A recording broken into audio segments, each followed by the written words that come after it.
Assalamualaikum. Waalaikumsalam. Mbak, silahkan duduk dulu, Mbak. Iya, Pak. Gimana? Duduk, Mbak, sudah nyaman apa belum nih? Sudah, Pak. Alhamdulillah kalau sudah nyaman. Kalau boleh tahu namanya siapa nih? Nama saya Anang, Pak. Oh, alah Mbak Ellen. Mbak Ellen rumahnya mana nih? Saya Ngembel. Mbak Ellen rumahnya Ngembel. Nah, Mbak Ellen ini masih sekolah atau mahasiswa nih? Oh, saya ini mahasiswa, Pak. Oh, mahasiswa ya. Baik, baik Mbak Ellen. Kalau boleh tahu ya, kesini sama siapa? Kebetulan saya sendiri saja sih, Pak. Oh, sendiri. Saya kira sama teman tadi. Enggak. Saya lihat-lihat wajahnya Mbak Ellen ini kok ada sedikit gak enak ya. Ada masalah apa? Gimana ya Mbak Ellen?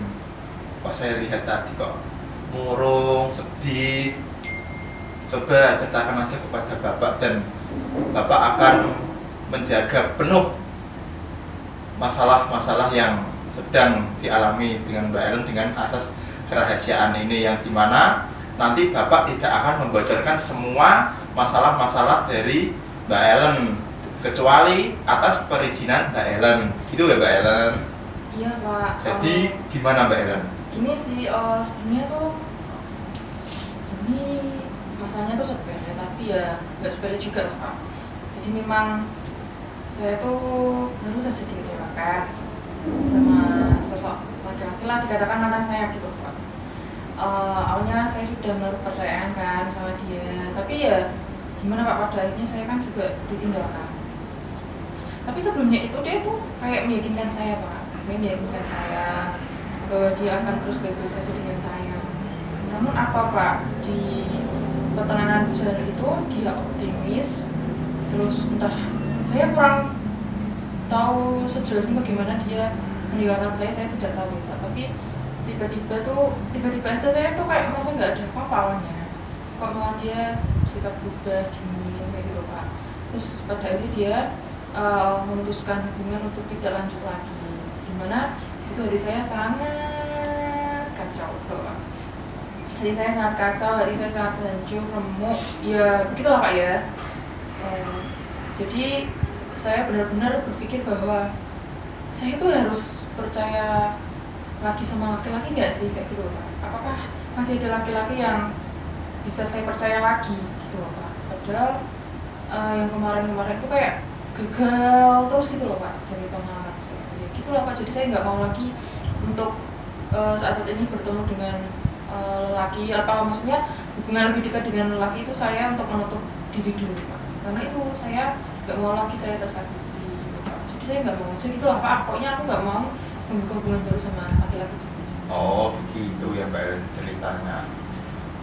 Kalau boleh tahu ya Mbak Ellen ya, Mbak Ellen itu putus sama mantannya itu Mbak Ellen ketika masih sekolah atau sudah beranjak di mahasiswa? Itu saya sudah beranjak mau masuk ke perguruan tinggi, Pak. Oh, masuk ke perguruan tinggi. Jadi saya sudah lulus SMA. Lalu Mbak Ellen ini kok apa ya tadi yang dikatakan gara-gara putus itu karena apa? Ya itu kan juga memang ya itulah, dia itu tidak ada kejelasan. Tidak ada kejelasan dalam arti tiba-tiba dia sikapnya dingin, padahal kemarin-kemarin itu dia fan-fan aja, nggak ada apa-apa, tapi tiba-tiba dia kaku, nggak tahu dia kenapa seperti itu. Kok malah malam-malamnya dia memutuskan untuk kita tidak lanjut lagi gitu. Jadi sampai sekarang pun saya tidak tahu kenapa dia meninggalkan saya, alasan kuatnya kenapa saya tidak tahu, Pak. Oh begitu ya. Apakah Mbak Ellen sudah bicara sama masnya itu yang Mbak Ellen diputuskan? Ya sudah lah, Pak, namanya juga kan saat itu kan masih cinta, Pak. Oh iya, masih cinta. Jadi ya bagaimana saya mempertahankan hubungan kami, tapi pada akhirnya dia memilih untuk selesai, ya sudah. Walaupun berat hati saya benar-benar kacau, ya keinginan dia kan seperti itu, ya sudah lah, Pak. Masa saya memaksakan ya bisa. Ya betul Mbak Ellen. Menurut Mbak Ellen nih, dalam hal putus cinta, apakah mengganggu tentang pikiran Mbak Ellen, kehidupan sehari Mbak Ellen, dan kan Mbak Ellen kan mau beranjak mahasiswa nih. Yeah. Nah, apakah rasa putus cinta ini, rasa trauma Mbak Ellen ini bisa apa ya Mbak Ellen? Intinya itu mempengaruhi nggak tentang Mbak Ellen ke depannya putus cinta ini? Nek pengaruhnya tuh ya itu tadi sih Pak, saya kan ngomong ya awal tadi memang setelah saya putus itu saya terus ya awalnya memang terganggu Pak. Kekacauan hati saya itu mengganggu segala aktivitas saya. Ya itu cuma 1-2 hari, 3 hari lah Pak. Seminggu setelahnya tuh saya udah lumayan membaik lah dari sebelumnya itu. Dan untuk depannya itu saya masih takut dan ragu mempercayai lagi seorang laki-laki dalam kehidupan saya Pak. Oh gitu. Lalu Mbak Ellen nih, kan biasanya kan kalau putus cinta ya langsung beranjakan kayak saya misal nggak mau makan dan kesehatan juga kena, terus pengen bergantung diri kan biasanya putus cinta gitu. Lalu apakah Mbak Ellen setelah putus cinta itu punya berpikiran rasanya itu pengen aku wis mau urip gini, apa punya berpikiran seperti itu enggak Mbak Ellen? Enggak sih Pak, ya memang untuk pikiran saya sampai bunuh diri enggak Pak, saya masih masih beriman gitu loh Pak. Saya enggak sampai gitu, cuman sakit hatinya itu masih kerasa Pak, jadi saya memang memasrahkan semuanya itu sama Allah. Dalam sujud saya semua memasrahkan kepada Allah.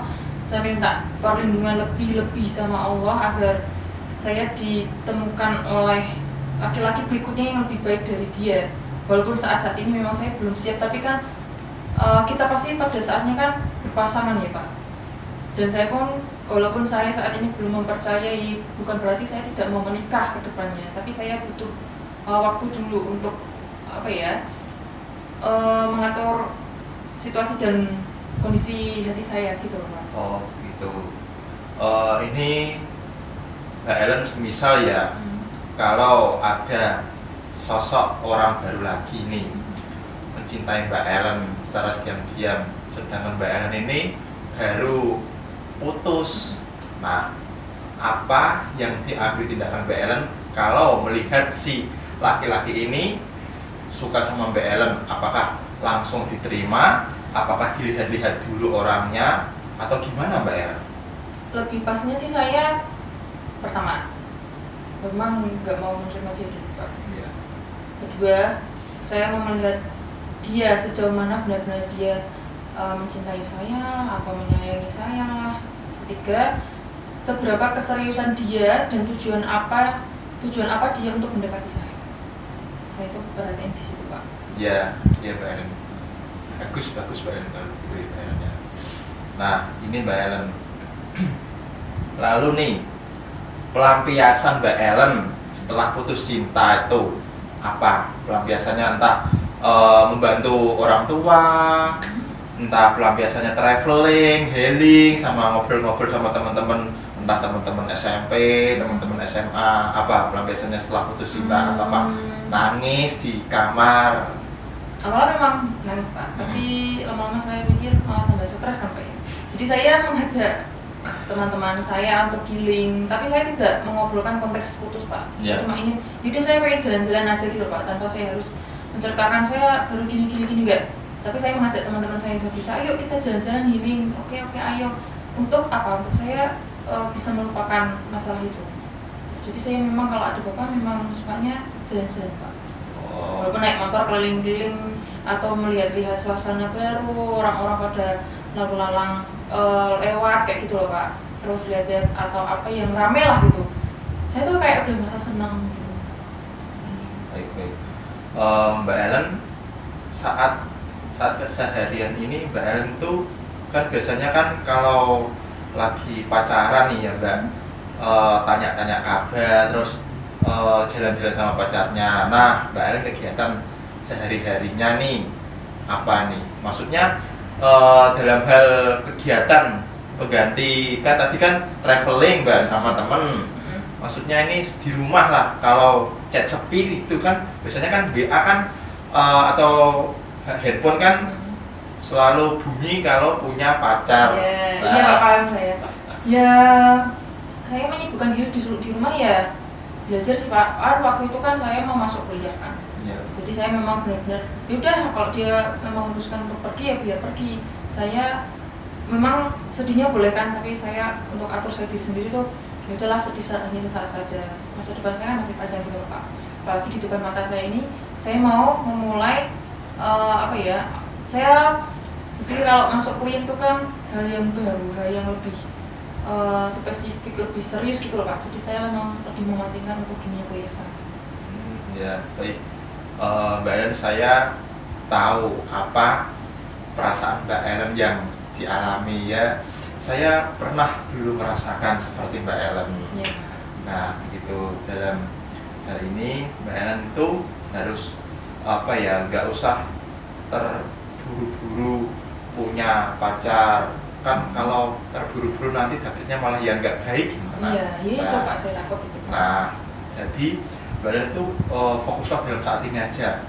Dalam hal kalau kuliah tugasnya ya apa dilaksanakan. Kalau di rumah semestinya cewek kalau di rumah tuh ngapain kegiatannya, terus apa itu cari kesibukan lah Mbak.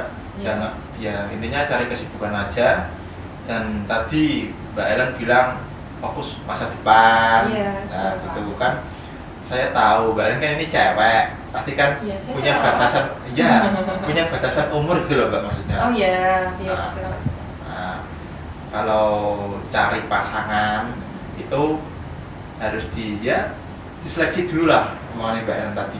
Kalau ini yang terburuk, besoknya jangan dapat yang terburuk lagi. Iya, malah kalau itu. Ya jadi yang terbaik itu. Iya. Nah, jadi Mbak Ellen tuh harus sabar. Iya, Pak. Dalam keadaan saat ini, dalam kondisi saat ini, mungkin itu pun masnya lah kan meninggalkan Mbak Ellen.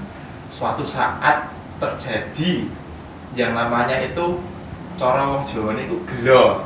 Nah, pasti merasakan gelonya. Apalagi itu dengan alasan yang tidak masuk akal. Iya, benar. Betul kan Mbak Ellen? Ya. Makanya Mbak Ellen itu harus bisa membuat mantan Mbak Ellen itu menyesali perbuatannya. Loh, aku biar tak putuskan lapo yo. Oh, pasti itu ada yang namanya itu gelot dan suatu saat nanti akan entah itu nge-BA lagi atau untuk nge-DM lagi. Begitu Mbak Ellen. Jadi Mbak Ellen itu adalah yang berlalu itu berlalu. Jadi yang sekarang itu yang sekarang gitu. Kalau Mbak Ellen masih mengingat-ingat masa lalu terus, nanti Mbak Ellen akan ya saat ini nggak fokus kuliah. Iya, betul, Pak. Karena kan tahu sendirilah Mbak Ellen kan niatnya kuliah ya kuliah. Gitu. Ya boleh berteman sama cowok, boleh berpacaran sama cowok, tetapi jangan mengganggu belajar Mbak Ellen. Iya Pak Ari. Begitu. Iya. Apakah dari proses konseling ini apa yang didapatkan Mbak Ellen? Ya, saya harus tadi Pak lebih berhati-hati walaupun saya kadang traumatik lah. Memang tidak seharusnya saya kan harus menutup diri terus dan menerus gitu kan Pak. Dan juga saya harus seimbang dengan kegiatan atau dunia saya sendiri yang lain ya. Contoh yang saat ini saya lakukan pendidikan. Ya baik, Bapak akan mendukung Mbak Ellen sepenuhnya. Bapak akan memantau terus perkembangan Mbak Ellen untuk kedepannya nanti. Yang penting pesan saya, buatlah mantan Mbak Ellen itu tanda misalnya gelo, menyesali dirinya. Harus untuk dibenci menyesali. Ya harus, entah Mbak Ellen tuh mempercantik diri. Masa gitu Pak? Emang harus Pak? Harus. Ya nggak harus, cuma entah cara Mbak Ellen aja buat ya, menyesali diri saya sama sih, mantan. ya udah sih udah tak pasaran ya udah Pak, biar Allah aja yang balas gitu. Iya Mbak Ellen. Mbak Ellen ini pesan dan kesan tentang proses konseling hari ini tuh apa apa Mbak Ellen? Yang pesan dan kesan untuk Bapak tentang proses konseling hari ini? Ya kesannya saya lebih gini Pak, saya paham akan tidak usah berlarut-larut untuk menutup diri atau membuka hati lagi untuk pria lain gitu, Pak. Betul. Nah untuk pesannya ya saya harus apa ya, lebih membuka diri aja Pak, dan lebih berhati-hati. Nah, saya setuju dengan pendapat Mbak Ellen. Pendapat Mbak Ellen saya setuju. Begitu. Mbak Ellen, saya rasa Mbak Ellen sudah memahami nih apa yang tentang materi hari ini, permasalahan hari ini. Saya kira Mbak Ellen sudah paham lah apa yang akan dilakukan Mbak Ellen selanjutnya. Dan Bapak ada rapat hari jam 2-an. Kalau semisal Mbak Ellen nih ya masih belum puas, masih kurang ceritanya, masih belum pengen diceritakan lagi sama Bapak, nanti bisa menghubungi Bapak dan atau bisa ketemu di luar, atau sekarang kan canggih bisa via online ya Mbak, iya, WA. Tapi lebih bagusnya, lebih tepatnya itu bertemu langsung tatap muka, biar lebih jelas dan tidak ada salah paham. Itu ya Mbak Ellen ya. Terima kasih. Baik Mbak Ellen. Makasih ya Pak. Ya Mbak Ellen, ya silakan. Nanti orang ikutnya kok kayak konseling biar